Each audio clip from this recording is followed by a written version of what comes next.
We need a response team. The Avengers Initiative was shut down. This isn't about the Avengers.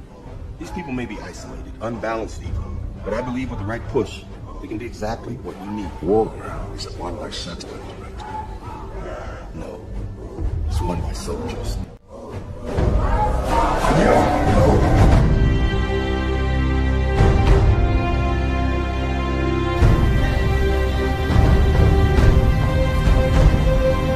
Right now, you, every single one of you out there, have a chance to be a part of the greatest organization the NFL has ever seen, the Dallas Cowboys.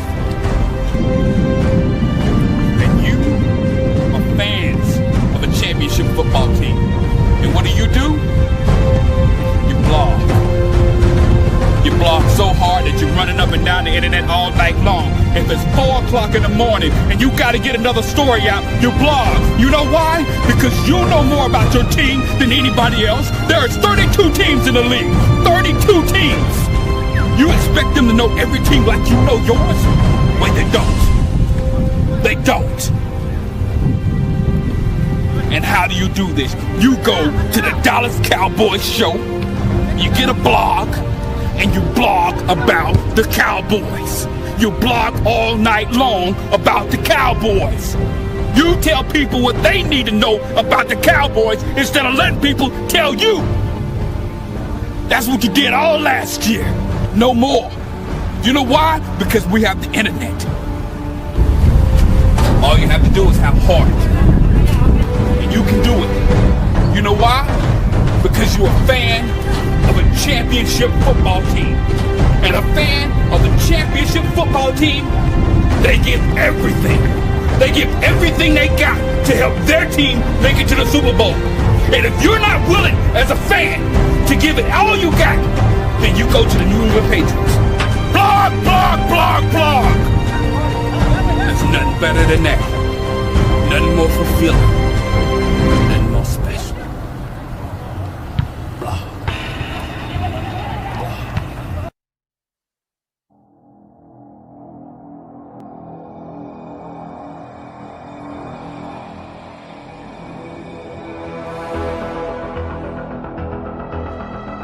Man, oh man, bro. Something about that intro just gets me hyped, man. Salute to Shango. Can y'all hear when that joint on? Y'all can hear me? No, y'all can hear me? I was fucking rolling. Yeah, bro. Yeah, bro. How you just handled that bone, that tree? That is so funny as shit. Man. Hey, but the message is extremely important, man. Salute to the OG Shango on that. And this is what I want to kind of say, like, as my first word, I guess, versus the final word. You know, tonight as we break this down, Cowboys Nation, salute to everyone watching right now across all the platforms. My ask is that we focus on the message and not the messenger. I feel like what's going on right now in our Cowboys community, there's a lot of people that's giving you context, they're giving you evidence, they're giving you film, but Cowboys Nation isn't being receptive to the idea because who's it applying the message, right? It's just the Okoye, or it's just Lou, or it's just Jay Tuck again, and here go Boston, or Will Henney, right? And what people are starting to follow is the title, but not the actual message, right? So if Brian Baldinger was to go on here and make the same presentation that Okoye made the other day for 2 to 3 hours, right? Cowboys fans, Cowboys Nations would have flocked to it, and it would have just became the gospel.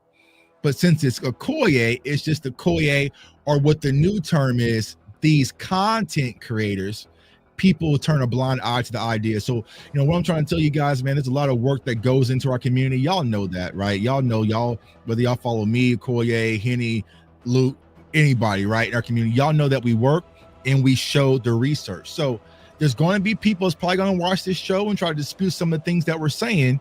Cowboys Nation, you should demand the same from them, regardless of their title, that y'all demand from us. Show me the work. Don't tell me, show me. Can you show me what you're saying versus just tweet at me versus just write an article? We want to see the research and back up your work. So that's kind of my first opening statement as we start tonight's show and kick this off, man. Salute to Cowboys Nation. Let's turn up.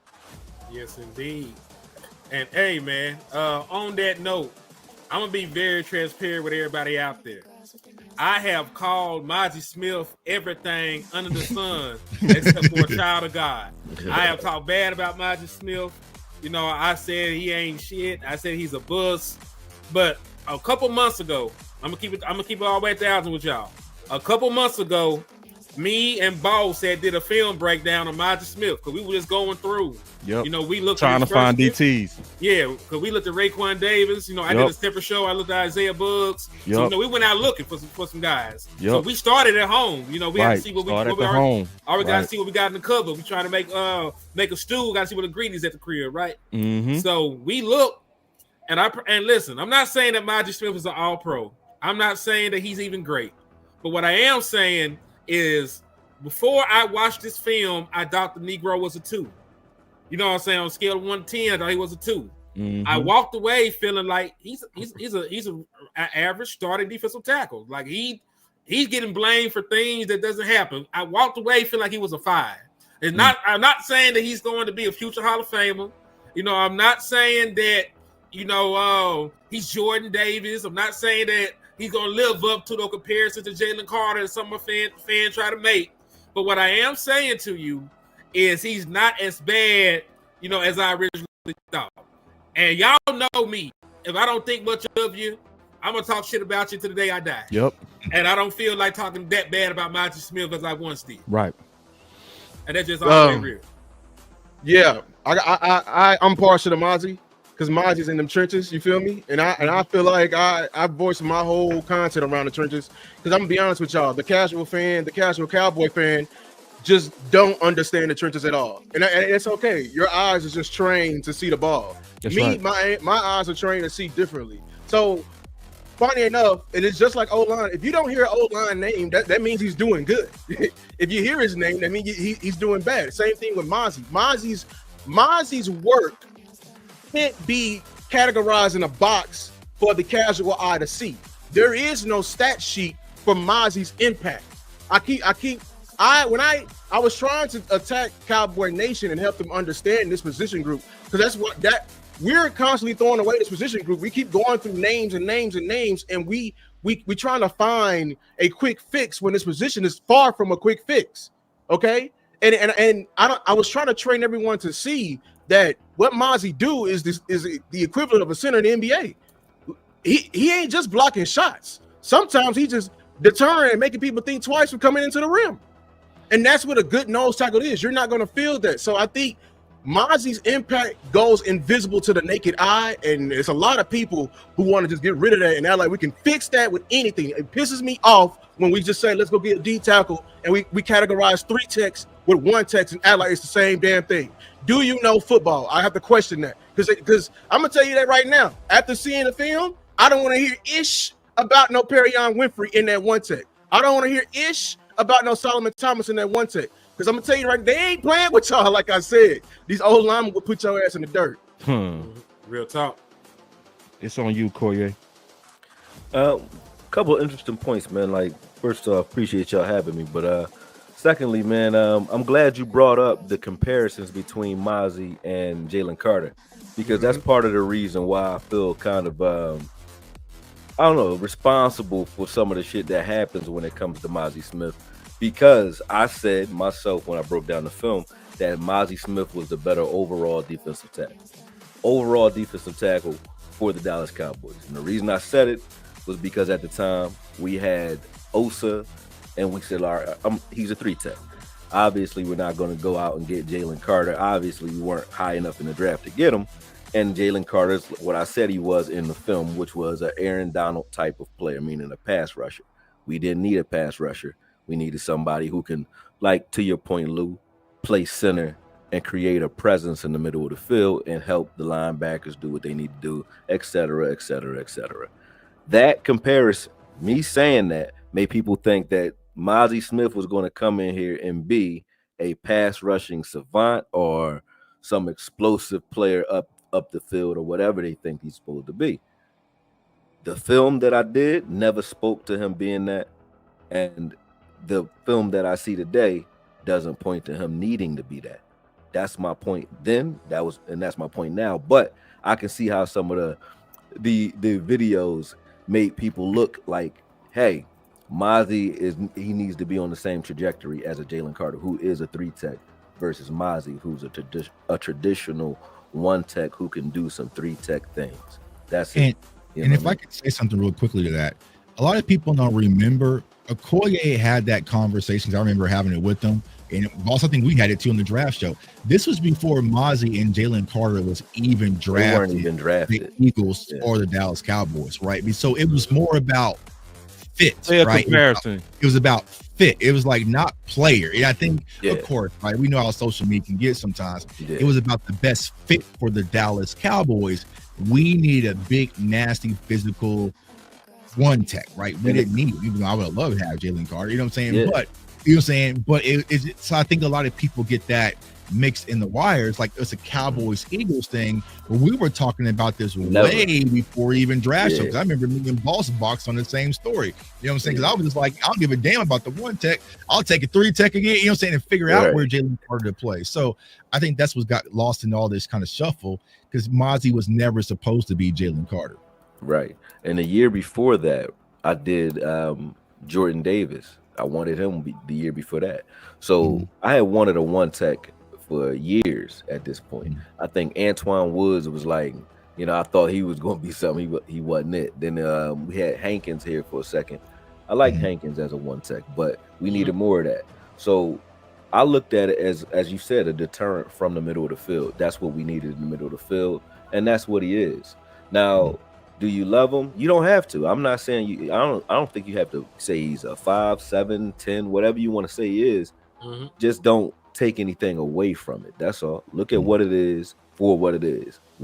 Just be results oriented. That's how I look at it when I look at Mazi Smith, and that's the way I approach the film. I actually was believing a lot of the things people were saying, so I jumped into the film because I've been away. So I said, let me just watch. So I've been watching everybody and watching the film and just listening and just paying attention to who needs work. Like, it's a lot of players who really are issues on the team right now that have starting roles that we don't discuss, but we're discussing Mazi as if he would. So I would look at that as like, maybe this is where we're bleeding.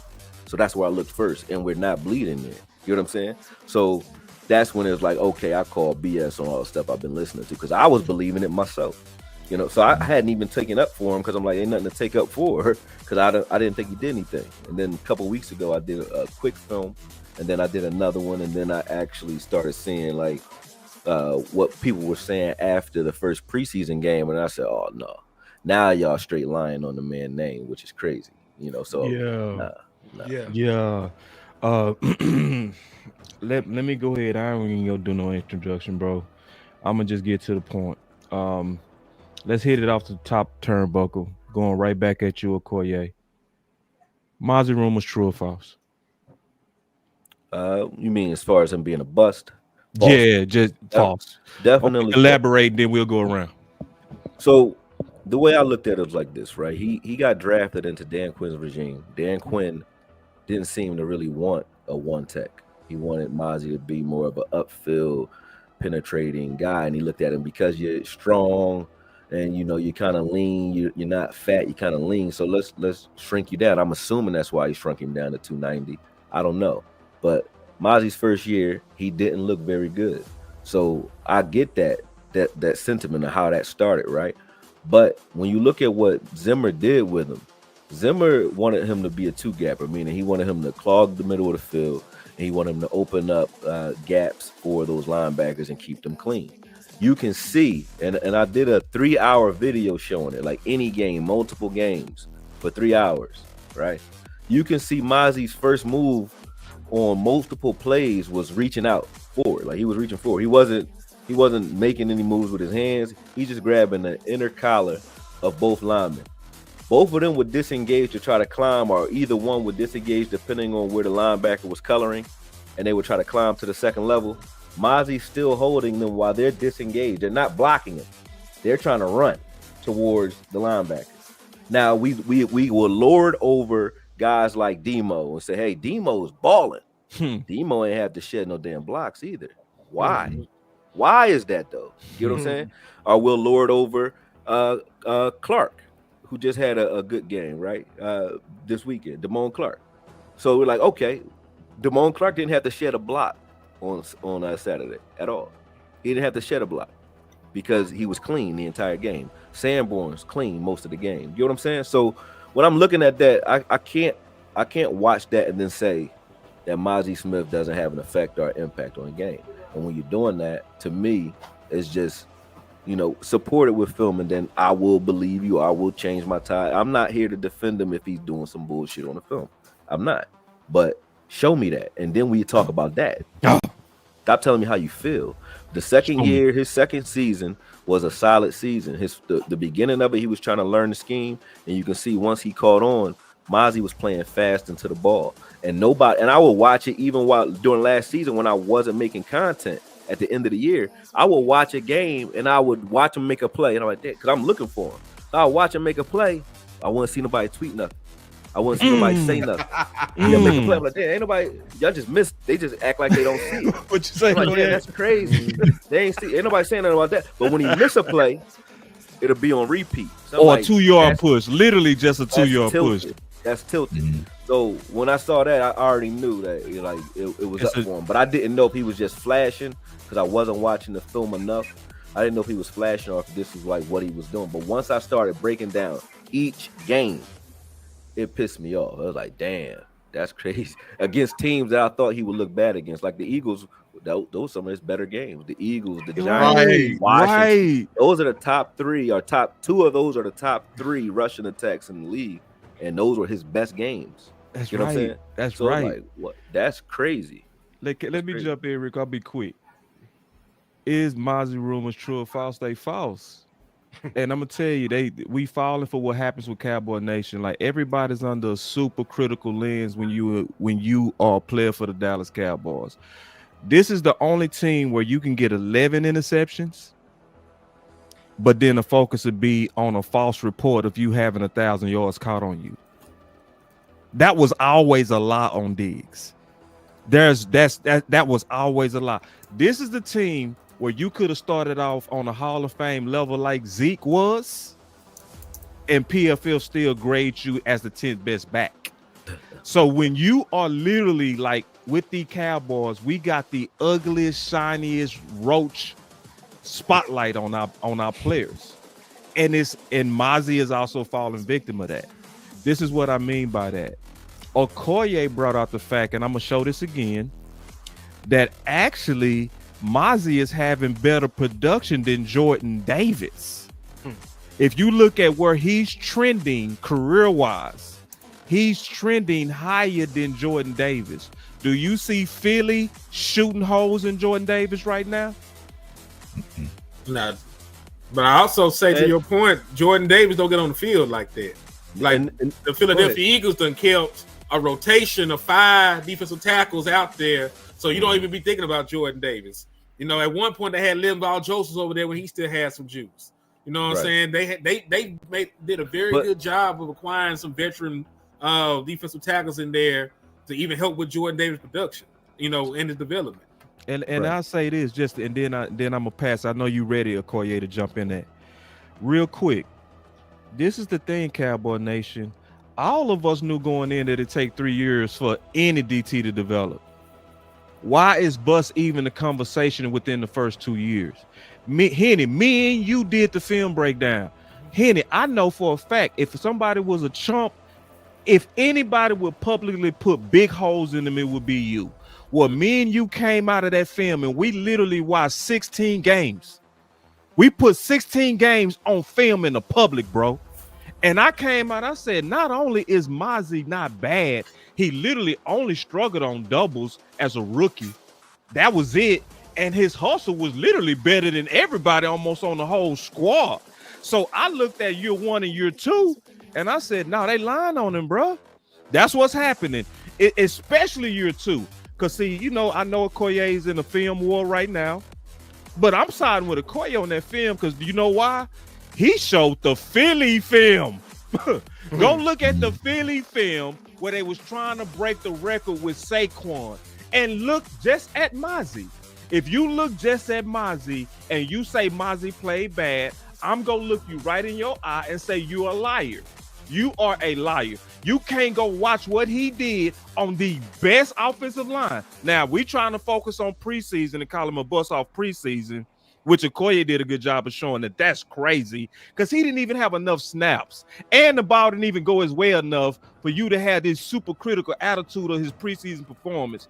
One of the worst things Okoye showed today, and it was just outright disrespectful. Okoye said, how many yards you think they had when Mazi was in the game? I just guessed. I said 30 because I knew to go low because I knew it was something stupid. I just guessed low as hell. He added it up.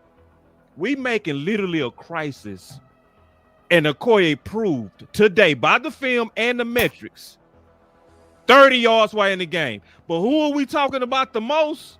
Mazi. No, the rumors are false, bro. Well, what's the rumors we're disputing right now? The rumors of him being a bust, the rumors of him actually not being where he's supposed to be. If we being honest, Mazi is right where he's supposed to be career-wise, bro. The rumors of him being a cut. Now, let's talk about it all because I keep hearing it. Yeah, let's go through it. Let's go through it. I keep hearing that people want to make him a cut casualty because, like, you know, that Tawiya. You don't have no one take to be cutting Mazi Smith. First of all, everybody who keeps saying this, like, it's the same trigger word. That's why I went to Okoye Tech, but he don't have a get off. Everybody talking about get off and just ripping through and everything like that. Everybody just want to see just a big guy move up the field and just don't understand the game. They don't understand the development. They don't understand what Mazi is supposed to be doing. And they think everything, and shout out to Jay. Jay has been improving, but Jay is playing a little bit out of control because people don't understand that with the nose tackle position, them coming from college to the pros, there is a whole lot for them to learn. One, strength is the most important thing because they are not strong enough yet. These are all linemen coming in. They are much stronger than these D tackles because you're playing accountants and dentists and all that, man. It's gonna be all types of stuff. Then every move, you hitting a swim move, Jay, versus an Iowa, lineman. Yeah, you see, it didn't work on it. Willie Lampkin last week did it. You know what I'm saying? It's different. Then the field, they don't know when to come off. There's times I saw Jay in the game. He don't know when to rip off. Young fella, we are in the progression of the run. They come in, bouncing it off you, rip off. But everyone is just looking at the flashy things because Dexter Lawrence do it, because Quentin Williams do it. But they just look at highlights. They don't even know the proper development. Vita Vea plays something similar to Mazi. Vita Vea don't even have the stats. He don't get tackles. The thing that Vita Vea does is what he did to us in the playoff game when we came out there and we was trying to run the damn ball, and quickly we found out. We were like, yeah, we're going to pass the ball. We dodged that. Yeah. We still should have ran the ball on the ball. So for me, it's a couple things, right? Like, so going back to what was said about Jordan Davis, right? I'm not the comparison that I put out there, right? It wasn't that Jordan Davis is playing worse than Mazi or bad. It's that everybody thinks and knows that Jordan Davis is playing fine, right? Right. Okay. So if Jordan Davis is playing fine with the same stats or similar stats with playing time anyway to Mazi, why are the Eagles defend Jordan Davis? They're ready to cut your head off. They'll defend Jordan Davis's role on the team, which is exactly what Mazi's role is on this team. You know what I'm saying? Mm-hmm. He's a wall that's supposed to clog up the middle of the field and divert attention away from your linebacker so that you can stop the run more effectively. If he's doing his job and you see Mazi doing a similar job, especially all of last season, pretty much just literally grabbing offensive linemen so they can't get to the second level, then why do we hate our version of that? Why do we hate ours and they lowered over theirs? You know what I'm saying? Yep. To the point where even when I just put them side by side, I had to say, like, y'all do know I'm not calling Jordan Davis trash. I did a breakdown on him the year before. I would have took him the year before, right? So the fact that I even put them side by side, they all start snapping, and it was just Twitter war, all crazy, right? Mm-hmm. But you see that, right? You see that. You know what I'm saying? We'll cannibalize our own, though. We hate ours. We don't even know we cannibalize our own. We do. Yeah. Quickly, too. And even when you talked a second ago, when you was talking about even Vita Vea, I'm never said, I'm not saying now that Mazi is on any other level other than his own. What I'm saying is his body of work, what he puts on the film, Can I work with that? Can a defensive coordinator take that and utilize it effectively to win games? Have I seen that? Yes. Has he done it consistently? Well, everybody say he hasn't done it consistently. Watch all of last season, because I have, right? And I'm not elite. I'm not an elitist. I don't think any of us are, right? But if I watch some shit and I've seen it, and I'm not gonna lie to you, and I'm showing it to you, and then I slow it down for you, then I blow it up for you, and I label it for you. Label it. Okay. Graphics. I'm not lying, or at least I'm looking. I might be even wrong by what I'm looking at. So guess what else I'll do? I'll go find the version of it that's supposed to be done right, because I ain't an NFL player, right? That's what everybody's gonna say. So go look at other players, your Jordan Davis's film. Go look at Dexter Lawrence's film. Look at film of one text that we would say do it at the elite level, and then say, okay, carbon copy that. And have you seen any plays? It don't got to be every game, but have you seen any plays from number 58 that resembles those plays?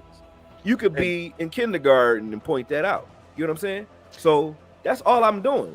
We're not elite here. It's just I'm watching it. We all watch it. And if you watch it and you watch it honestly, you can't say that you don't see those plays being made. And then the thing that like I said, pissed me off is he started getting better towards the end of last season. Those Eagles games are between week 14 and week 18. That's the end of the year. Washington was week 17, something like that. That's the end of the year. For the entire end of the year, he was trending up. We're in preseason now. So how are you trending up and then you fall off a cliff after what? Right. 38 snaps. Right. Something like that. Right. That don't make sense. It don't make sense. And we're asking questions about can he deal with double teams? The question you would ask was like, okay, well, let's look at this film from the last time he dealt with a real double team from an elite line. And let's look at it. Like I said, he faced in the last 8 weeks, he faced the top rushing attacks in the league. In the last season, he faced Baltimore, that's number 1. Eagles twice, there was number 2. Washington, I think, was number 3. And you could keep going. I don't remember the entire list. I know we played the Lions; they was up there.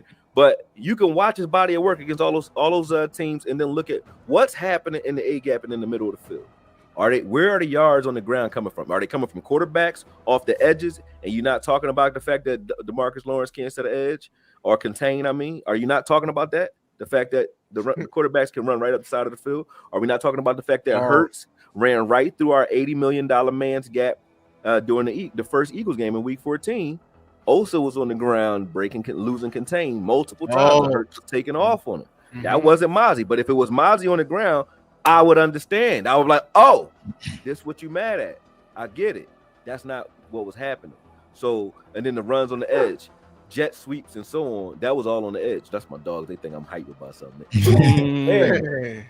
Look, I know you've been sitting back. We're going to get you in here right now, bro. You think I'm okay, mad, cool. I want to plug one of Okoye films real quick. This one especially. See, because he showed something on this particular film right here, bro, that where he smashed our film breakdown, Henny. What he did, this is where he just was Okoye, right? Because Okoye, his films is like extra mile. That's the best way to say it. Like he go do the extra. He go make it to where goddamn you can't go against it type shit, right? So like, go look at the breakdown he did with Dexter Lawrence, and watch how Dallas moved him. Right. And if you go watch now, he kept hitting the buzzword, and I ain't gonna lie, I was getting crunk every time he said show me. I was like, oh. Hey, this is the one, y'all. It should be, let me tell you, it should be 20,000. Because this is where he showed the fuck out of it. Okay. And when you go look side by side, like, and what we trying to do as a universe, we trying to get the opinion days in the past. We trying to bring evidence back to the forefront. And when people go do the work of showing you, okay, while you shooting holes in Mazi, look at Dexter and compare what you see with him to Mazi. And what it's gonna make you do is say, we tripping. That's what it's supposed to do when people show you. So that's why I'm showing his work. Like, go look at it, bro. Like, don't just go to like, because I know it's a film battle, but if whoever not showing it, don't believe him, bro. The people that's showing it, like, let me show you what Okoye did today.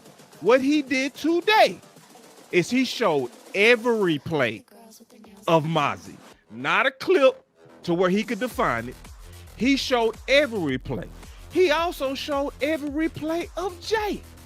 Look at those time steps, boss. 2 hours Woo! of film work, 3 hours of film work. Yeah. Yeah. What do we just Appreciate that. you know what I'm saying? And That's 5 hours, man. yes, that's 5 hours. That's to be like, you don't know what you're talking about. Like, well, who does? Who else sitting there watching that? Tell viewers to make it helpful. I'm sure Okoye wouldn't mind. Put Okoye on mute and just watch it for yourself. Yep. Just watch it for yourself, right? Hold on real quick. That's my point. My boy said Dexter's a top DT, Mazi is not. So if you go look at it, my brother, that's why we saying go look at it. No. Hit them with their pain. How did your ass know that MF and Jalen Tolbert was bad? Did you just sit around and just watch Cowboys games, or did you watch Devontae Smith film as well? What we can't. Let's add some nuance here. We got to go look at it. Let's add some nuance here. Go. Okoye showed Dexter getting blown off the ball by Dallas, bro. He showed I it, wasn't bro. hating on him when I said that. I said he did his wasn't job hating. in those plays. Yeah, It's just but that it was times he still lost. made plays during those fronts. But what I was showing was the good, the bad, the ugly. Like, what does it look like when a top DT or a top one tech does it correctly? What does it look like when they get beat? What does it look like when they have a stalemate? Like, we can see it all, right? Now compare, right? Even when you look at games, I said, okay, let's watch Dexter Lawrence, versus the Eagles, right? I watched him versus the Eagles. He had a good game. Then I watched Mazi versus the Eagles. And you can argue, okay, you can't say, I'm not saying, so don't start the argument that I said that Mazi Smith is better than Dexter Lawrence. He He is say not. all that now. Nowhere near. He's not in. They're not in the league together, right? But he had a better game versus the Eagles than Dexter Lawrence did versus the Eagles. That happened. It's true, bro. That happened. Now, if I'm lying, show me. You know what I'm saying?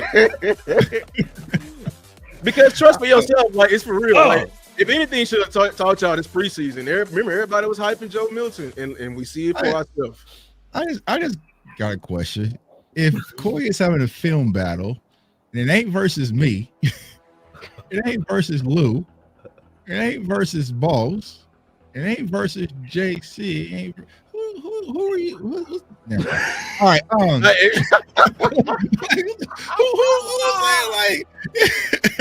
I mean, who the fuck is Koye battling film wise that can actually do it? If it ain't, you know what I'm saying? The people right. Anyways. All right, so answer the question. I don't care. Fuck them. Anyways, to answer the question, is Mazi a bust or not, right? And I feel like what has happened, it's been a few things. Improper expectation that was set on Mazi just being it was a first round pick. Perfect. What people have to understand is the context of that conversation. Mike McCarthy did not want Mazi. Dan Quinn did not want Mazi. Therefore, the coaching staff didn't have a plan for Mazi when he was drafted by the front office and Will McClay. Okay.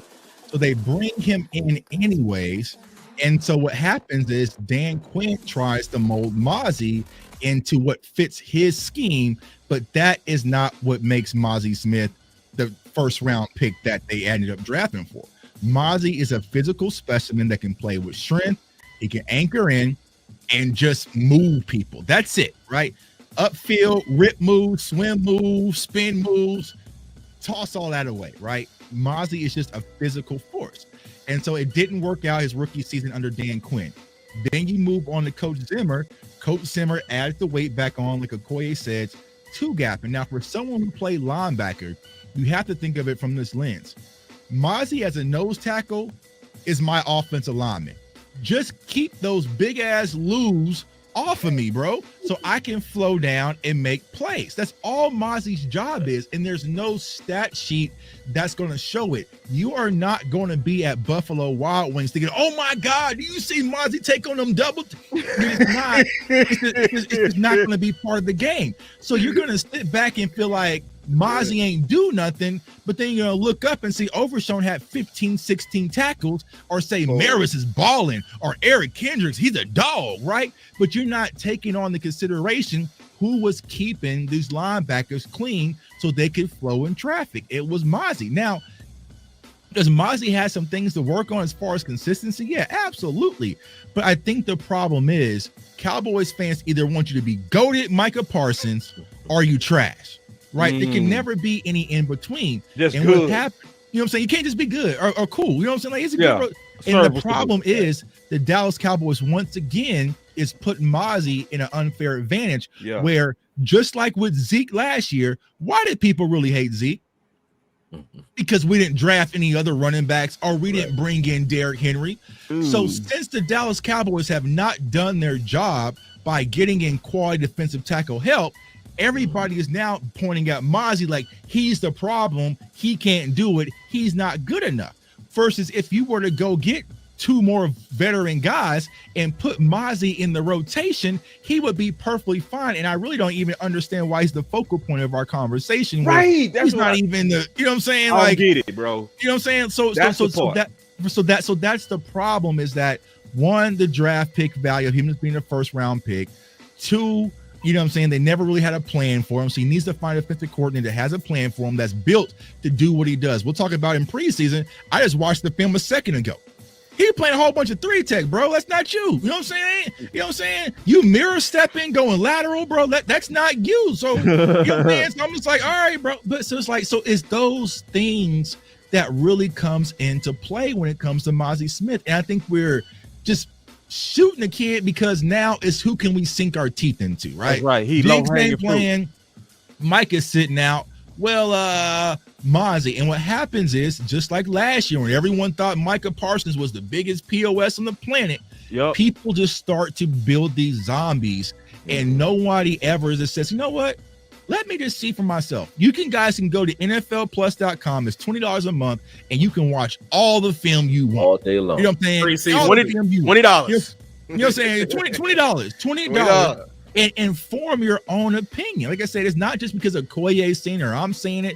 Mute us. I did a film session last year on Mazi, and it was just like, well, that's just one game. I'm just saying he's taking steps in the right direction. It's incremental steps. But there's still some consistency issues. There's still some technique issues. But all we're trying to say is we shouldn't cut him, or we should get rid of him, or he's a bust. He's doing his job, but it was never going to be a sexy, splashy pick.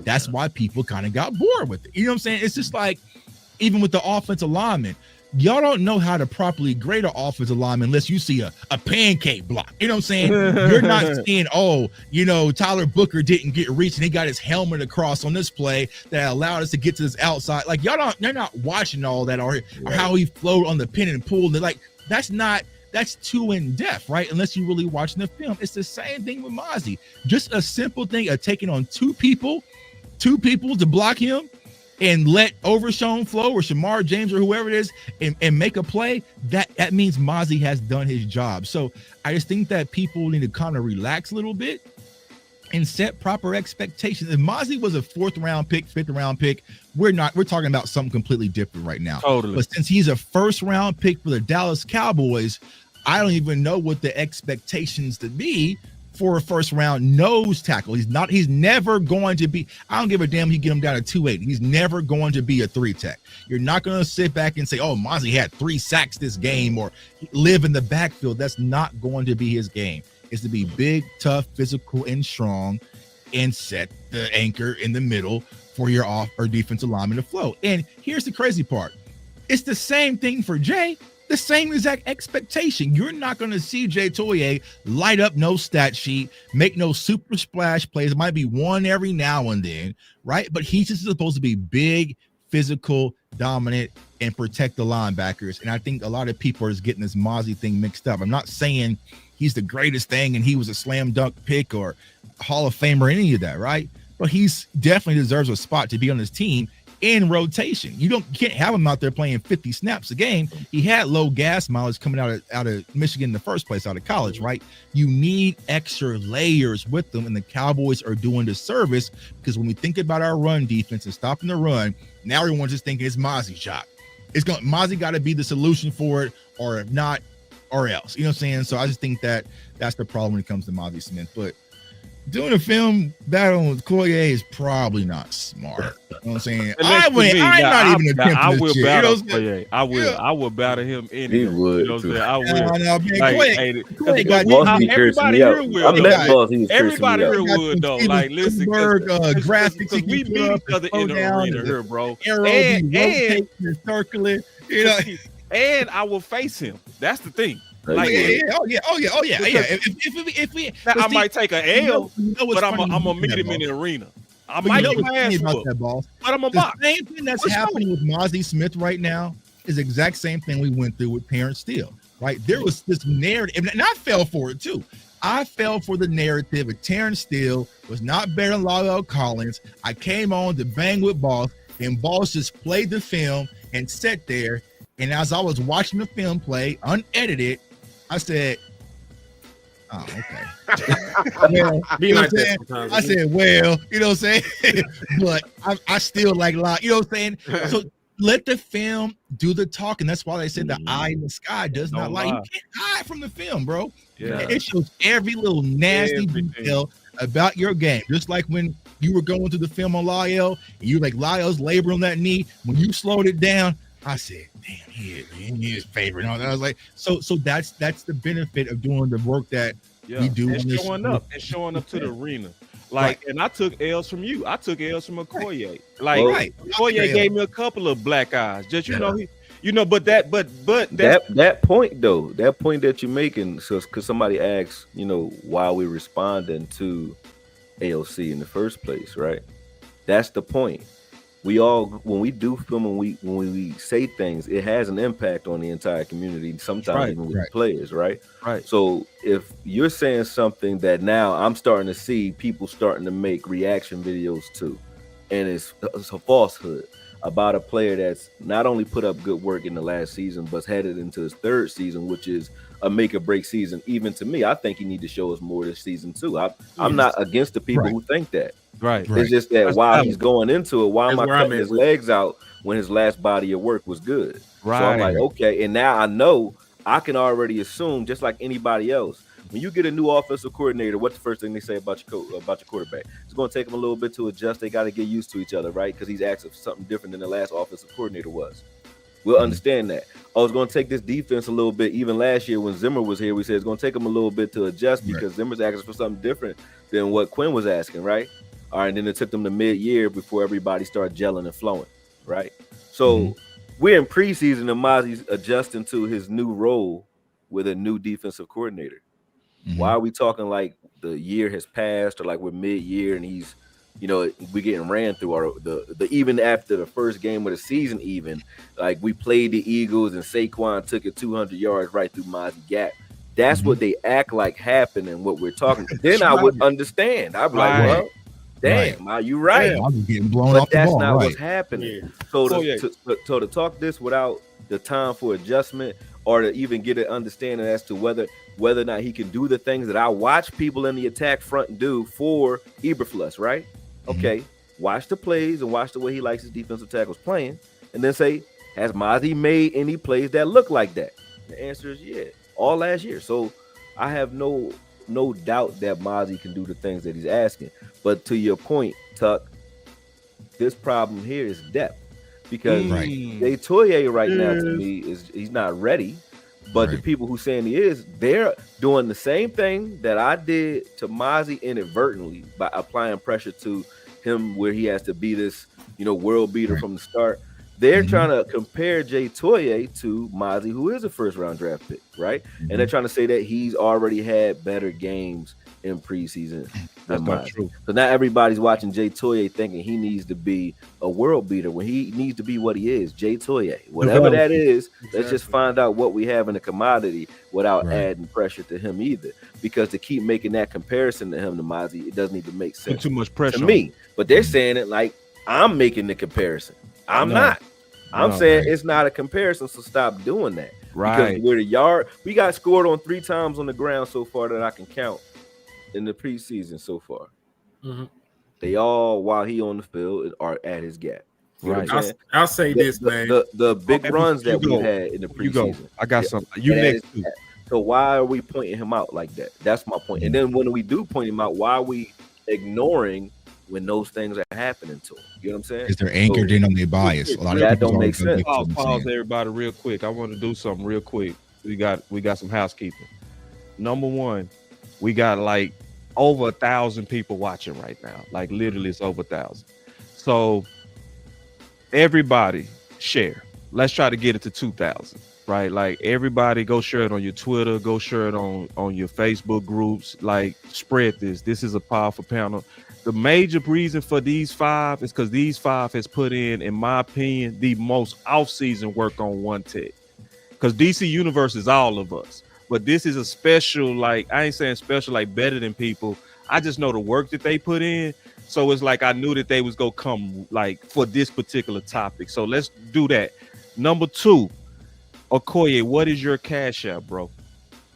Oh man, appreciate that. It's you can't put it up there on the journal. You want me to like say it out loud? I'm gonna put it up there once you tell me. All right, it's $4 M as in Mary, LESS. So $4M less or formless. All right. So what I'm gonna do, because this is important to me, bro. I think this is just right. When somebody done put in 5 hours worth of film. Okay. When somebody done put in 5 hours worth of film, okay, but just to show you, to me, with 1,000 people in here, if everybody gave this man $1, he would give you another 10 hours. So because all of us, he said he would. But I know how this film stuff work. We've all done film on here. Once you start showcasing that film, bro, you likely ain't gonna get the monetization, bro. We know how it works. Oh, so no, they demonetize me for sure. My page done. Yeah. Now. Yeah. So listen, like when somebody coming into the community, basically doing it for free, I'm gonna leave this up here for a minute, bro. I want everybody on the housekeeping level to bless the homie, dog.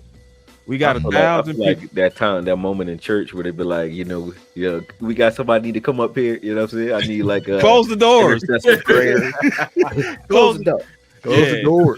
But I said earlier, bro, I'ma ask for it. I'ma ask because I know the fans want to support me, dog. Like they do. They support the hell out of me and Henny. Man, we They show love. They show love, bro. So it's like because they appreciate this. So I'm trying to show people this man done put in 5 hours worth of film, and I still like your spirit even on AOC, bro. Like you being fair to him, bro. You basically saying if you got a problem with it, meet me in the arena and we'll talk it out. You know what I'm saying? It's just one of those. It's really, to be honest with you, I mean, it's not even that because I'm not concerned with that. I told him that already. It's like it's more to. It's not my business to tell or not my stories to tell. So I don't have a personal problem with AOC. It's just that I've been away, and when I think, hey, if it was just a film thing like it was initially, right? Okay, cool, we could do film, no problem. That's what we were gonna do. While preparing for the film, I was watching his videos, and I just didn't like personally some of the things that he has said about people that I am very cool with in this space. And then beyond that, just a lot of character issues on top of that, right? So don't think that I'm not a bully. I'm not a guy that just I'm not. And I know you not, bro. I'm not saying, hey, he looked like he's shining. Let me come over here and start bothering with him. That's not how this happened. It's not what's going on. And it's really not a war to me because I'm just stating the film contrary to what you're saying. So if it was, y'all seen me do this with Baldinger. Yeah.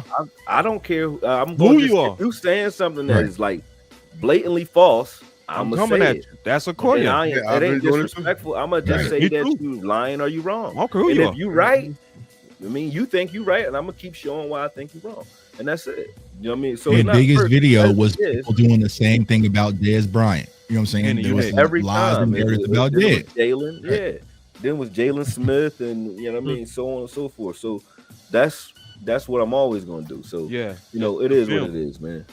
All right, so we got you here now. The plan for Jay. Hopefully by now y'all blessed the homie, bro.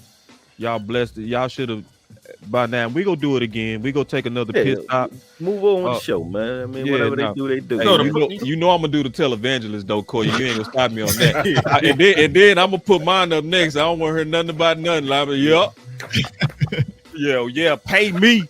You hear me? Man. We working.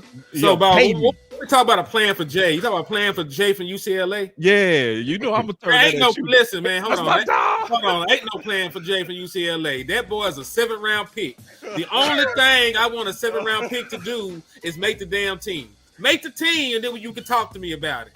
Only in Dallas are we penciling in 7th-round picks like they a sure thing, man. And listen, y'all not even happy on the return of investment with Mazi Smith, and he was a 1st-round pick. So, and he actually played at a Power 5 school, you know, coming out of there. Yeah. So what is Jay gonna do? And he done barely played NFL talent. And listen, they talk about Jay like he out here doing something. He was your lowest graded player on the field the first preseason game. They gave that nigga a 20. A 20. If you get a 20 on anything in life, you fail. So I don't want to talk about no Jay, man. Make the team, dog. Yeah. Listen, goddamn. I ain't trying to talk about no. Hold on, man. I ain't trying to talk about no damn Jay. Y'all should have gave him the mic a long time ago. I know. Y'all ain't talking about Jay. For real though. Listen, I want a nigga better than Mazi Smith. You talking about some Jay?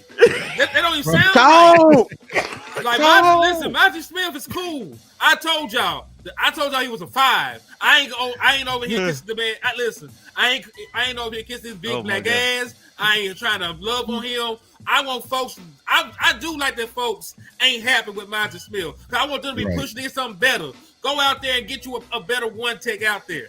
Right now, they want a new foe. They want a new foe. Close the door. Listen. You can't cut.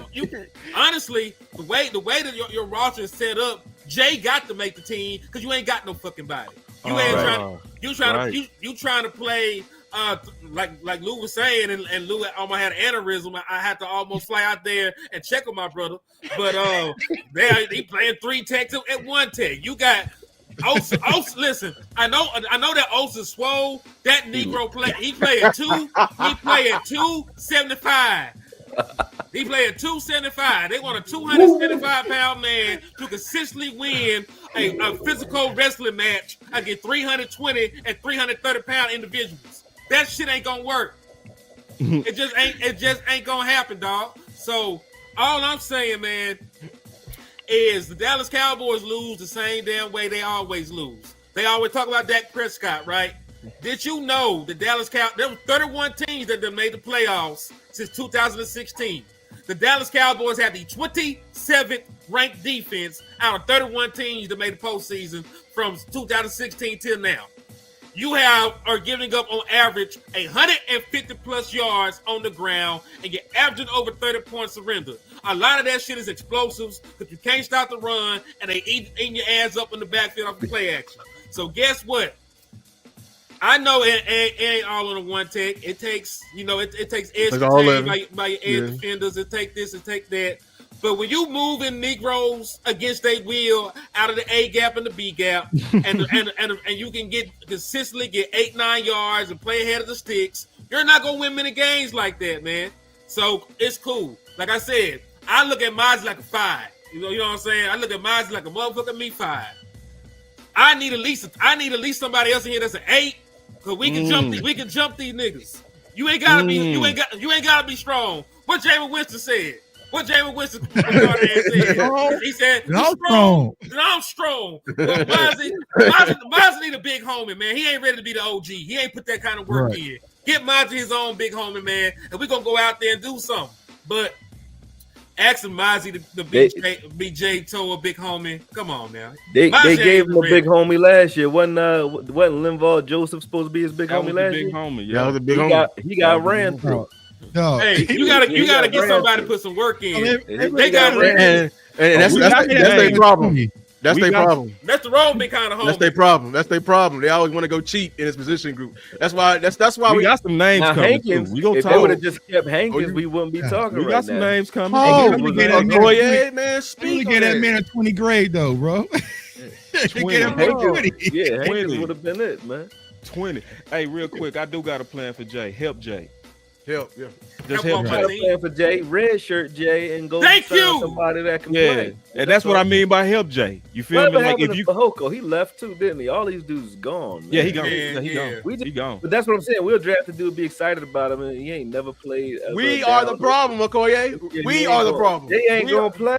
We are the problem. There's 2 backups in the preseason right now, so he's not gonna play. And if he do play, it's gonna be a problem initially. I think. Yeah, me too. Initially, Watching on film yep. right now, if you're watching, if you're preparing for Jay Toye and you're an opposing Run at offense, him. Run at you're him. gonna watch what's happening in preseason right now. And you go right And at him. that's Right at him. when he in the game. They already know to do it now. They So did it with the they- Ravens. Exactly, and they just did it with the Ravens. They did it with the Rams. So when he in the game, they go and target 93. Yep. Especially in the second half, because he can't. His conditioning is still bad. That's We're why not even talking about his condition. I'm talking about first half too, bro. It was the whole Rams game Boy, he got and the Ravens the game. It's Rams. not the The second half. We're And not I talking feel about like his second get half. off good until you get tired. Oh no, he He got tired. skills. He got skills, but he's not strong enough at the point of attack right Nah, now. And they, he's not. and He's he's not. a rookie. He's His a effort rookie. was way better though. Everybody Game talking two, about his but still quickness. not enough. Quickness, 7th though. round rookie. Quickness Come on, though, right? Quickness though, right? He's Get off. quick. He got quick hands. Right. strong. Rip in. That's what everybody be saying. Yeah. Get off. Yeah. Good. But that ain't That's enough. good, but they It's not still enough. abusing him. Yeah. And He you gotta definitely- ask yourself that question again. If I'm wrong, why when Mazi in the game? Why don't we see them just running that Mazi gap? They didn't. Why don't you just run at him? Right. If he ain't shit, Like they did Jay. run at him then. Right. all second They half. run away from him when he in the game. Right. Run at him the whole game. Well, they Right. run at Jay the whole game. He not lying. They don't Deterrent. run they run the edges with Mazi in the game. Now you can say, well, you know, they don't respect Mazi. That's just what they happen to call at the time. But it's a hell of a coincidence if you watch the second half of last season and watch where teams are running and what's happening, and then ask me where the yards are actually being gained. Are they being gained through the A gap, the B gap, or are they being gained C to outside? Which one? Real quick, 2 more questions, and we done with one tech. Mhm. All right. Is it too late for one tech help? Hell no. Oh, I'm Absolutely not. Absolutely Well, we talking about Jerry Jones, so let somebody break a leg, knock on wood. sorry. You ain't Yo, gonna get another one. I'll say this, man, because there's too many options for the Dallas Cowboys for us to say that it's too late. Will it take some time for some of the veteran one techs that have been sitting around collecting dust to get acclimated? Sure. They ain't been through training camp. They ain't did nothing. They've been drinking a little bit of beer. They got wives at home. They've been cooking good. They're gonna take a little bit of time to get into shape. It's damn near to the point you might want to sign you a UFL dude that got NFL experience. We Just 'cause talking about a just 'cause team they done played. that spent an entire season almost without a linebacker on the team. Yeah. Boy, It's the we're same talking about team. the same team that played a safety at linebacker. You see what I'm saying? So you think they're about to go get what No, we need? hey, listen. I said it ain't too we late. asked the I don't question, think was it's it too too late late? either. We just don't trust them to do the right thing. Because we Oh, they're got not gonna Hankins do at it. the That's trade why I'm just deadline. going about what's going to happen. That's like saying, like, I grew up without Christmas a long time. So, like, I don't like to get my hopes We up got before. Hankins at the trade like, deadline last time, man. I think it depends on if we get Kabluki, bro. Like, Yeah, man, we got the perfect schedule for it too. When right, did we sign- got when did the we sign Jordan Kabluki Phillips schedule, last bro. year? We got Like the me and Kabluki Tuck schedule. talked about this behind the scenes, bro. One of the things that might help us, bro, is seeing Philly game 1. Like for real, bro. Like putting that shit on film. A team that go right at your weaknesses on the front. So like the thing that make Dallas do things, like we'll come out there with receiver by committee until we see that. Then we'll say, all right, go get Amari. So like I think it's too late for them street one text though. That's over. The I'm just street saying, work takes over. their only option is when they start talking to Dave about this Micah contract, man. You might have to bring in Christian Wilkins, man. You might gotta bring it on freaking Dickey, dog. Yeah, I take Christian Whoa, Wilkins, I was joking off of the split that I seen on the Joe on Twitter.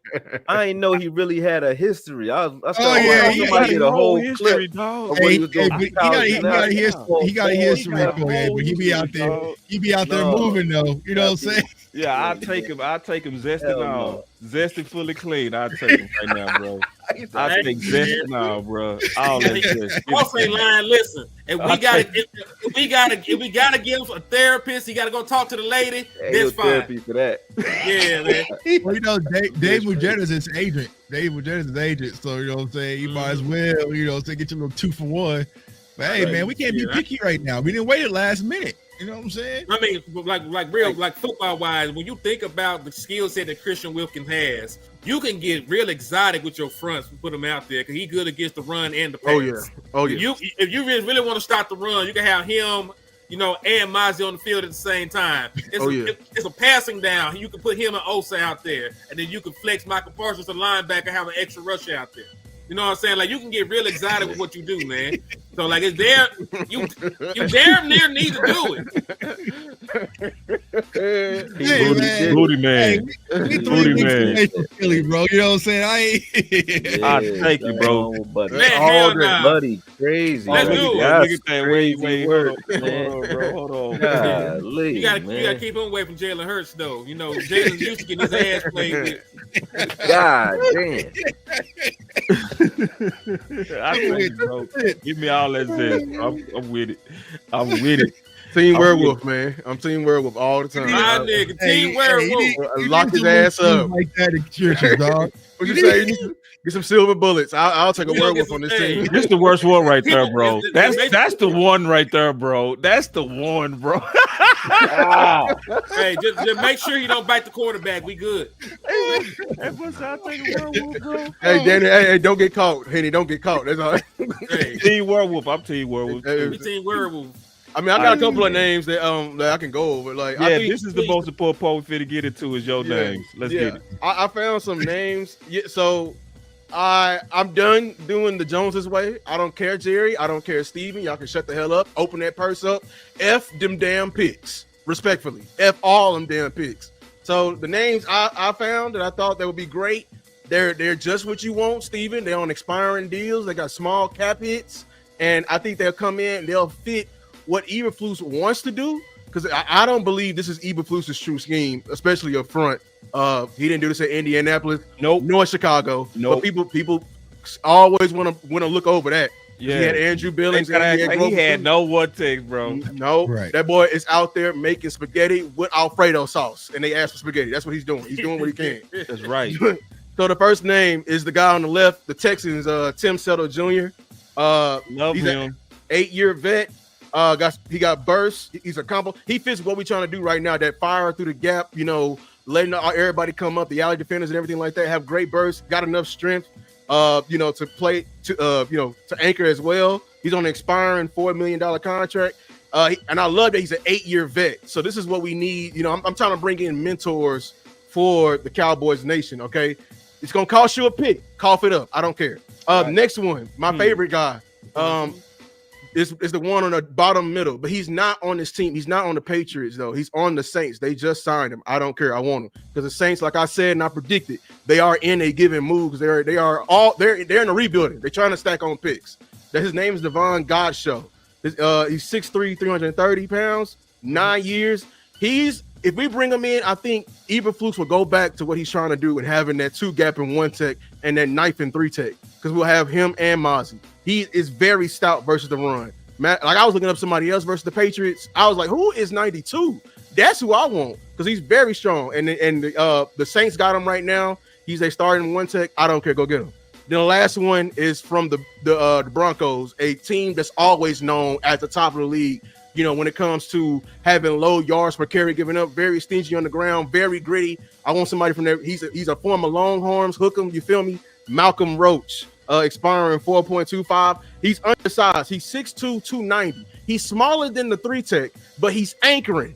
out his mind. I'm telling you, he's strong as an ox, and he has a motor on him. I feel like he has the motor that can come and be contagious, and it can feed off to Jay and inject it into Mazi. And that's some type of person I want mentoring.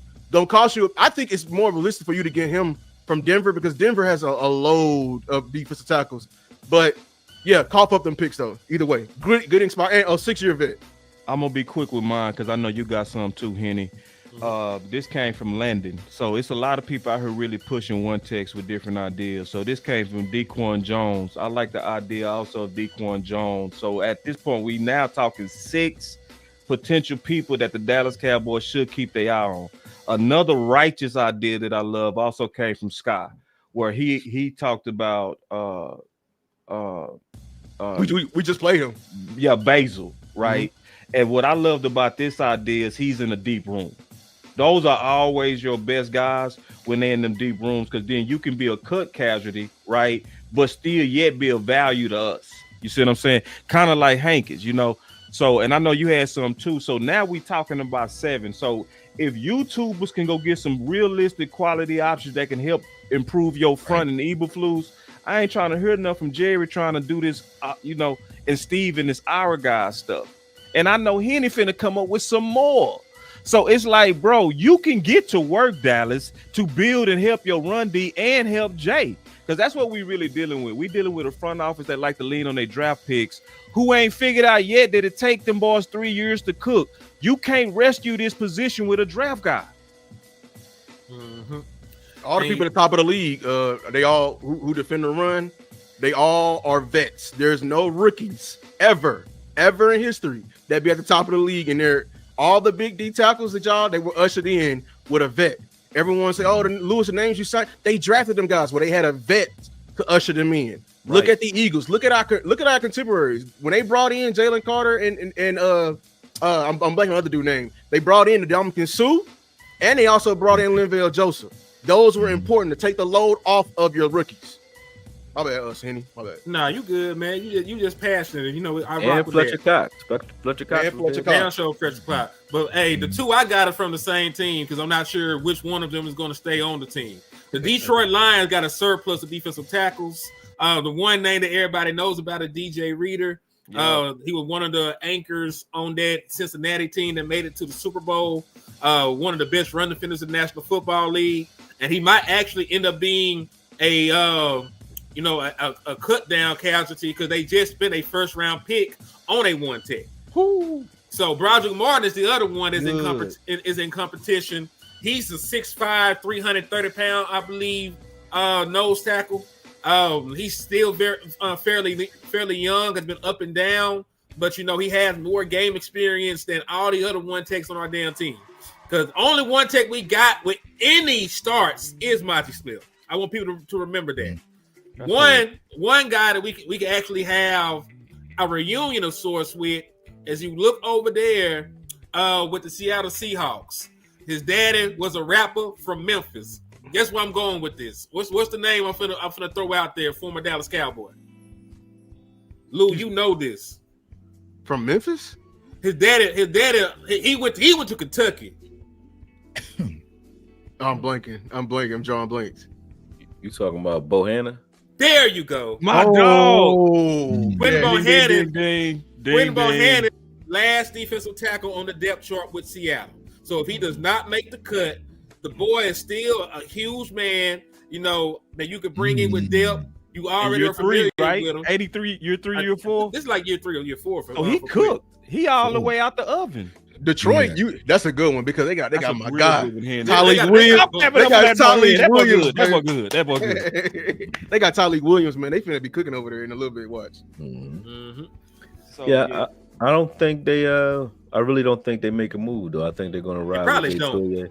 I think the rotation is going to be Perion Winfrey as a Chauncey replacement. He's going to rotate between 1 and 3 tech spell. Like he's gonna spell the same way they use Tyrone Crawford back in the day. He would just spell up and down the line. They're gonna do that between Mazi and Osa with Perion Winfrey and Solomon Thomas. I don't think they're gonna. And then Jay Toya will get spell work behind that if if those guys aren't on the field for whatever reason, they're not gonna go grab nobody, man. They damn sure ain't gonna trade for it because they don't value the position. They don't value the position. So if you valued the position, then you would have competition. Exactly, or you would have paid Hankins, and kept him and Mazi together, or something like that. Then you'd be fine. We wouldn't be having the conversation right now. I gotta ask y'all something that scared me. They're gonna toss Mazi out there for 50 damn snaps, and people gonna clip this show like, see, y'all was believing in Mazi. You know what I'm saying? He's not gonna play. He's not gonna play 50 snaps.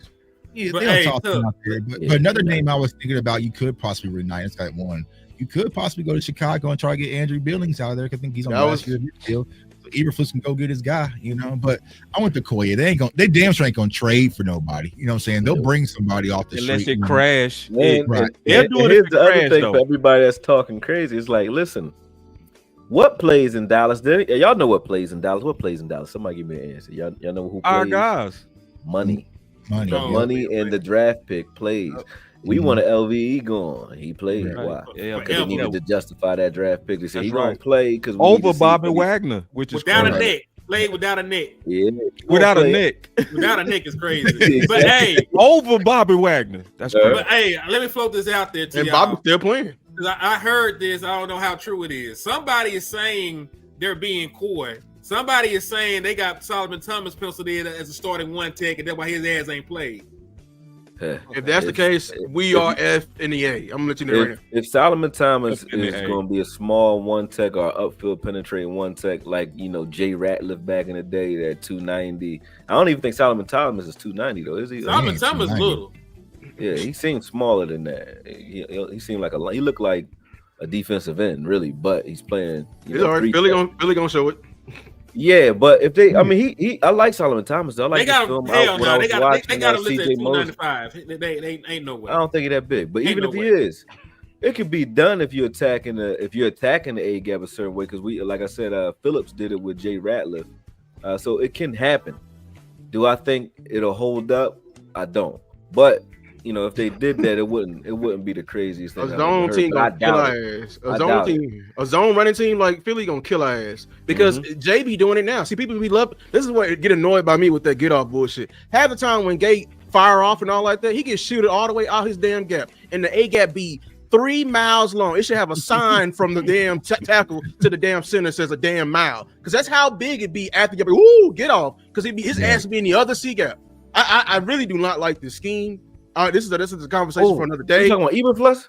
I don't like what they doing with the win, especially in the goal line, in the goal line. Yeah, I can write that out. I want to see this. Well, what about that stand that they just made right in the first quarter? I mean, I think they were two gapping. They were two gapping then.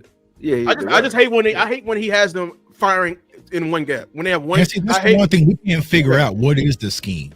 Like what is? Well, it's a multiple. It's mixed. It is mixed. And he is, but it's an attacking. It's really an attacking 4-3. When you watch the way the fronts are, it's like they use their linebackers, sort of like you acknowledged earlier, like running backs, because the front line will attack or slant to the left, and the linebackers are like cutting off their hip depending on what they're reading in front of them. So it's like he is attacking and crisscrossing and doing a bunch of different stuff because he'll get caught. Eberflus will get caught in he'll slant away from let's say the front side of the play and he'll get countered. But it'll look like the guys got beat or they didn't do their job when really he called them to crash left or crash right, and they'll do it and get caught at just proper timing from the opposite OC.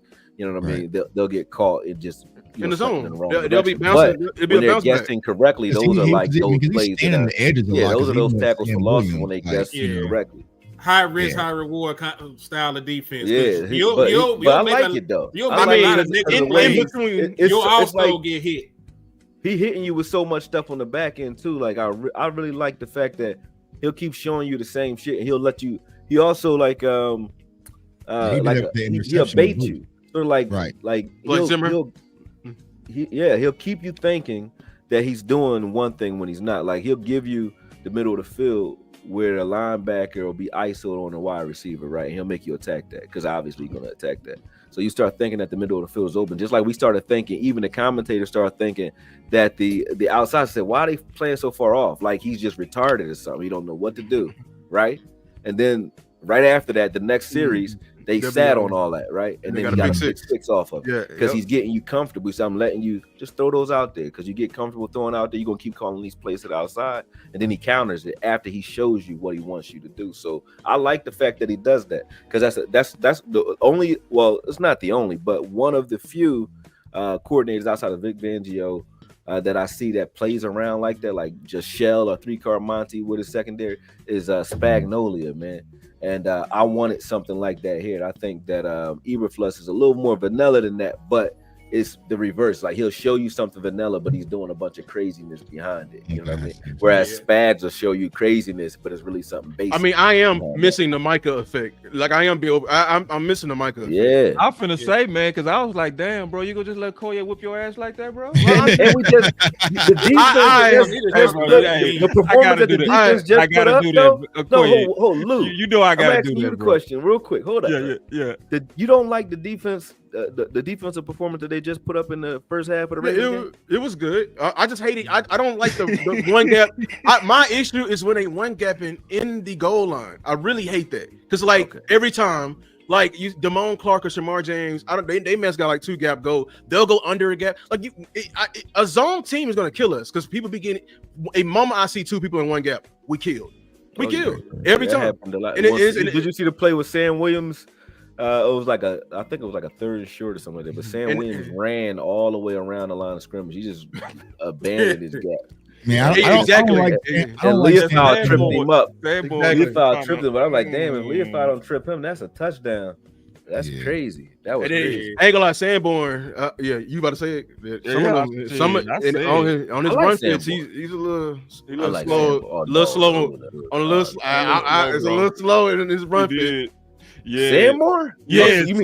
You mean physically slow, or you slow? Yeah. I'm talking about.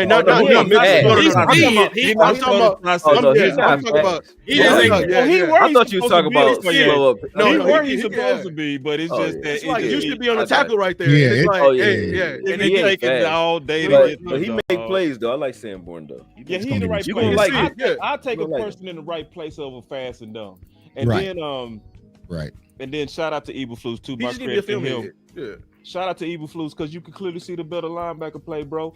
Anybody that can get Clark, who's been struggling with diagnosing to actually. He made me like Clark for a day. Right. Like for real. Like and Mark James shout out to Eberflus for that, bro. And we got off of one tech. We'll get back on and get out of here, bro. I'm gonna get my final words, bro. The deadline to me is the trade deadline. And that's going to depend on what happened. What I want to happen, I want to be wrong, bro. I want to be wrong as hell about Jay. I want Jay to be that 1 in 10,000 rookie that actually, shuts me the fuck up, bro. I really want that to happen. Well, we don't need nobody. But if that don't happen, I'm going to keep this pressure up all the way up into the trade deadline, and then I'm going to just live with the results. I want to thank everybody on this panel, bro. From me, because I saw all of y'all work, bro. 5 hours of work on the Koye in literally just 3 days. Hours and hours of work and pressure from Tuck. Hours and hours and pressure from Henny. Multiple solutions from everybody up here, right, on how to solve this problem. I just appreciate the championship mind state of everybody here, man. That's my final word, and I really appreciate this particular panel. And hopefully, and I know the Dallas Cowboys watching this, over 1,200 people, somebody within the Cowboys watching, So take that serious. Also, like and subscribe to everybody here, bro. These dudes. I'm going to tell you, I stand with these dudes' character. That's what I'm going to say on my final word. I said this about Okoye on my own today. The main thing I'm going to always love about Okoye, bro, from the bottom of my heart, if you want to see a dude that will fight the whole crowd when he's convinced of film, bro, and not blink at it too. It ain't no timidness or nothing. He'll look at 1,000 people in this chat disagreeing with him and say, "Oh, y'all crazy." But that's the conviction of a person that want to win. So I stand by the character of the man. That's my final word. Appreciate that, man. I'll get my final word and I'll jump off because I still got to pack, and get up that road tomorrow. So Dallas Cowboys, man, you got to respect one tech. Yeah, man. Respect. if you go back through your history, man, you are a team that actually had great defensive tackle play when you were winning championships. If you go back to the very first championship that got the Dallas Cowboys over the hump, the Dallas Cowboys were the #1 run defense in the National Football League. Right. They spent a first overall pick on a defensive tackle in Maryland. You know, they went out there and they traded and got in Mr. Castillas, friend of the show, went and got Mr. Castillas to come in here, former first-round pick himself. And then you looked into and found Leon Lett in the 7th round. He became what he was, which is a fucking monster. The Dallas Cowboys had premium defensive tackle play when they were winning championships. Right, defense win championships, and you ain't had no championship defense in a very long time, man. Them sacks is cute, you know, them turnovers is cute, but when you're back against the wall and they put their big boy pads on and they bust your motherfucking head open, hey, y'all know what happens. You go crying back home, bleeding for your mouth, bleeding for your nose, and you trying to tell your mama like a little old bitch. The Dallas Cowboys need to go out there and get some run stoppers in the middle of that defense, man.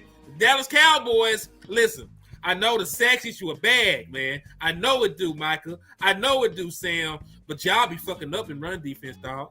Sam Williams, you listen, you got more penalties than anything. You got way more penalties than you do actual defensive production.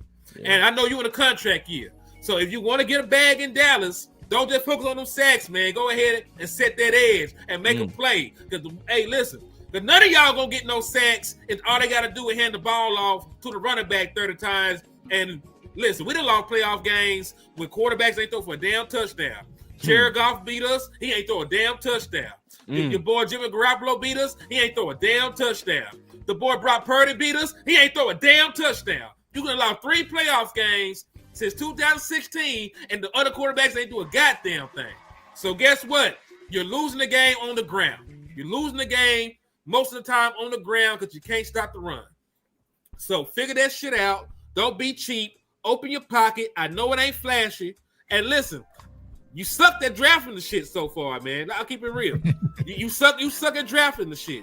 So if you ain't gonna get it right drafting it, go out there and you pay somebody and get it done, man. Because it takes a grown man with a side chick, a baby mama, a wife, and about 75 kids they can't take care of to go out there and start the run, man. So go out there and get you a veteran defensive tackle, and let's get this shit on the road, man. It's your boy Henny the Moore reporting live from the liquor store. I'm out.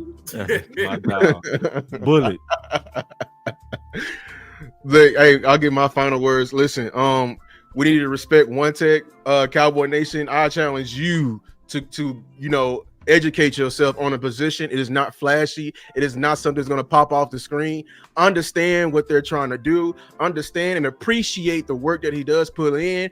Cowboy Nation, stop feed the propaganda from the Joneses. They're trying to be cheap. There's a reason why they always love those tweeners, because they can play them in multiple positions. That's why I'm heated of it. Because they love getting those small guys, and then they come pushing their propaganda saying, oh, we can beat him with quickness. Oh, we can beat him to the spot. Yeah, that shit all cute until you meet somebody that's just as fast as you and stronger than your ass and get his hands on your ass and gonna put your ass in the dirt. I'm tired of having the same exact problem every single year. The exact same problem every single year. I understand it takes all 11 to defend the run, but you can... How you play defense, if you can control the middle at all 3 levels, you have won the game. You control the passing game by closing off the middle of the field. You have a great linebacker play. You have a great defense. And if you can have an anchor in the middle, I compare it to center. Everybody call Rudy Gobert stanky, ugly, and all that. But guess what? They ain't going in the paint at all. They gonna think twice about that shit. You think twice when you see Vita Vea. You think twice when you see Dexter Lawrence. And that's what we were trying to get Mazi to do. You cannot do this with a rookie. You cannot do this for the rookie. We are protecting the rookie from y'all. All y'all who are quick to move off from fucking Mazi, y'all trying to hurry up and get your hands on Jay, and Jay is not ready, and you're going to continue this cycle of us never ending and fixing this. I've made a whole show a while back showing you the numbers that I found from ChatGPT, because they're going to do it, but all the top run defenses of the past 5 years in terms of yards per carry, bump that rush yards, it's all about yards per carry. All of them have vets None of them have rookies. We are the only team that keep doing the same shit over and over again. And y'all want to get up here and blame the one man instead of them two MFers sitting up in a damn box acting like they know how to play some fucking football. It pissed me off just thinking about it. They do the same shit every day. You want to fix the passing game? Go draft Micah. You want to fix the pass offense? Go draft CD. They think they can solve every fucking problem with a draft pick. The one thing you can't do is nose tackle because it takes the longest. I'm a Mavericks fan. I keep comparing this to the center position. Centers take it's the same exact process in the NBA, literally. And you have to go get a vet, what the Mavericks did in Daniel Gafford, and they got their ass in the damn finals when they did some shit like that. When are we going to open up and stop being head charting? Respect the trenches, respect one tech, stop spreading them fake ass fucking rumors about fucking Mazi talking about we need to cut him and saying we need to play Perrion Winfrey. Everybody who tell you that shit and talking about trust me, them the same people out there doing videos on motherfucking Joe Milton and look at his ass now looking goofy. Oh, that's all from me, y'all. Y'all know who we do. Hey, take it easy on my back. Lou bully. Lou being a bully. Take it easy on my back. I'm tired of because we gotta squash rumors, bro. They'll grow legs. They'll grow legs. They do. Squash their ass like a damn roach. Squash it like a roach. Oh man, them zombies, man. I'll be quick, man. I know Lou, Boss, been talking about winter's coming. Winter's here, y'all. It is. Winter's here. We are heading to Philly week 1 in front of the entire world, Super Bowl defending champs on the road. And that's going to be a tough, gritty game. You will get punched in your mouth if you're not ready. That's going to be a fight. And so what we're trying to do is get the Dallas Cowboys prepared for that fight. Now, will they listen to us? Probably not, but I just think that we need to finally be proactive versus reactive. It's my biggest frustration when it comes to the Dallas Cowboys because Boss is saying, okay, the trade deadline, why do we have to wait for it to get bad for us to make the move? That's right. We see it right now in Cowboys. We've gone through this so many times. When we moved on from Amari Cooper, everybody was saying, we need to get a wide receiver. We need to get a wide receiver. We need to get a wide receiver, right?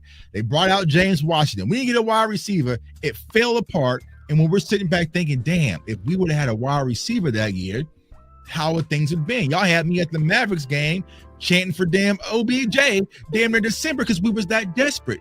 And then the year after that, we all said, hey, we need a linebacker. We need a linebacker. Bring in a linebacker. Bring in a linebacker. You know what I'm saying? Bring in a They didn't do it.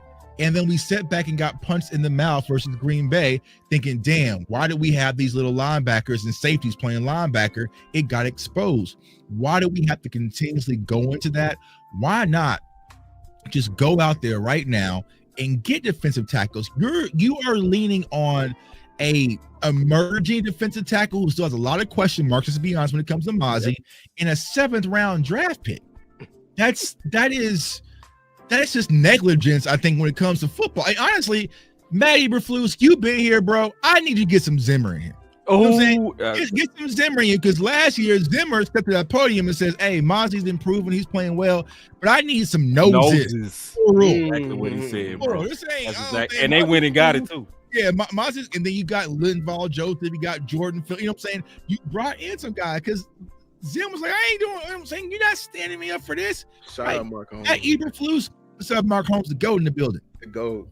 Matt Eberflus, you need to stand flat-footed with this and be like, okay, this ain't what I typically had. Nah, hey, I can work. No, this is not what I usually have to run my defense. Mazi will be a perfect rotational guy.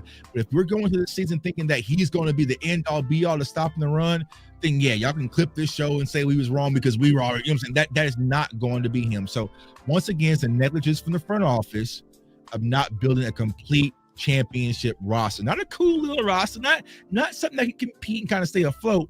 All of us on this panel, and you guys are watching damn near at 10:30 at night on the Eastern time.